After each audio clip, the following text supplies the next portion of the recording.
এইসব উল্টাপাল্টা কথা সোশ্যাল মিডিয়ার মধ্যে আইসা বলবি না। যদি বলস তাহলে কিন্তু ইচ্ছা মতো দুয়া দিব মাগি। আমি কিন্তু সহজে কাউকে ছাড়ি না। উল্টাপাল্টা কথা যদি বলস শাকিব খানকে নিয়ে, এই ফালতু, শাকিব খানের বাসার কাজের বেটি হওয়ার যোগ্যতা তোর আছে? আমার চয়েস হচ্ছে শাকিব খান, মানে শাকিব খান। তার থেকে ভালো হতে হবে, তার থেকে খারাপ হলে কিন্তু আমি অবভিয়াসলি সেটা আমি মেনে নিব না। চাকরানি দেখে রাজরানী হওয়ার স্বপ্ন, এটা কি মেনে নেওয়া যায়? এই ফালতু মেয়েটা একবার বলে শাকিব খানের নায়িকা হবে, একবার বলে শাকিব খানের বউ হবে।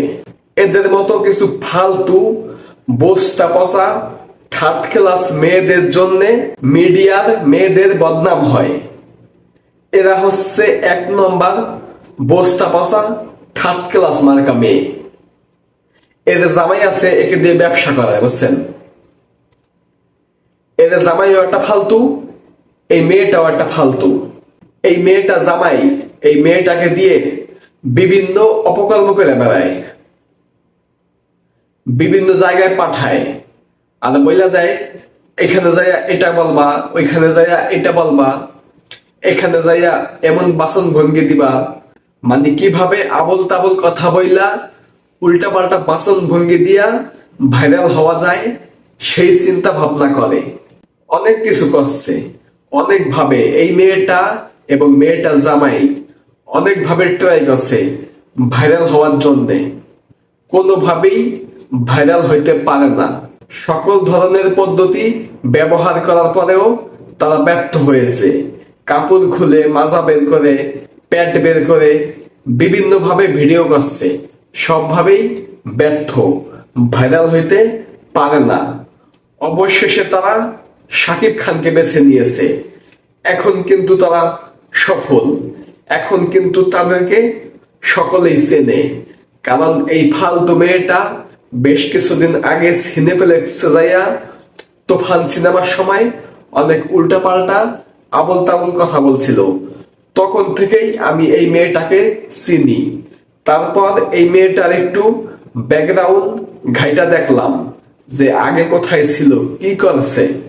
তারপরে দেখলাম বিভিন্ন আইডিতে এই মেয়েটার অনেকগুলো আইডি আছে, টিকটক, ফেসবুক, এসব আইডিতে যা দেখলাম এর জামাইকে নিয়ে বিভিন্ন ভাবে অশ্লীল ভিডিও, জামা কাপড় খুলে, মানে সম্পূর্ণ খুলে না, মোটামুটি জামা কাপড় আছে শরীরে, এমন ভাবে ভিডিও করে, চুমাচুমি, ঘষাঘষি, মানে কি বলবো। এটা হচ্ছে 1 নাম্বার বস্তা পচা। এই বর্তমানে মিডিয়ার মধ্যে সবচেয়ে থার্ড ক্লাস, সবচেয়ে বস্তা পচা যদি কোনো মেয়ে থেকে থাকে তাহলে হচ্ছে এইটা। ওর নামটাও আমি সঠিক জানি না, রিমি না কি যেন একটা নাম।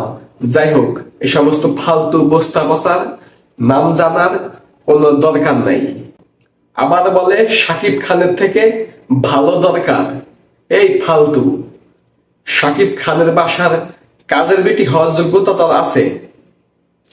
তুই যে শাকিব খানের থেকে ভালো খোঁজস, শাকিব খানের থেকে ভালো নায়ক বা শাকিব খানের থেকে উচ্চ লেভেলের কাউকে তুই খুঁজতাস, তুই তো শাকিব খানের সিনেমার সবচেয়ে ছোট ক্যারেক্টার যেটা, সেটাও তুই পাবি না। তুই আবার শাকিব খানের নায়িকা হইতে চাস, আবার শাকিব খানের থেকে বড় কাউকে পেতে চাস। এইসব উল্টাপাল্টা কথা সোশ্যাল মিডিয়ার মধ্যে আইসা বলবি না। যদি বলস তাহলে কিন্তু ইচ্ছা মতো দুয়া দিব মাগি। আমি কিন্তু সহজে কাউকে ছাড়ি না।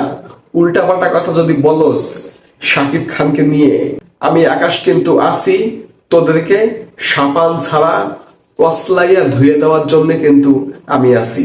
তো গালি খাইতে না চাইলে এসব উল্টাপাল্টা কথা সামনে থেকে আর বলিস না। কথাবার্তা একটু বিবেক খাটাইয়া বলবি। যত সব ফালতু বস্তা পচা মেয়ে।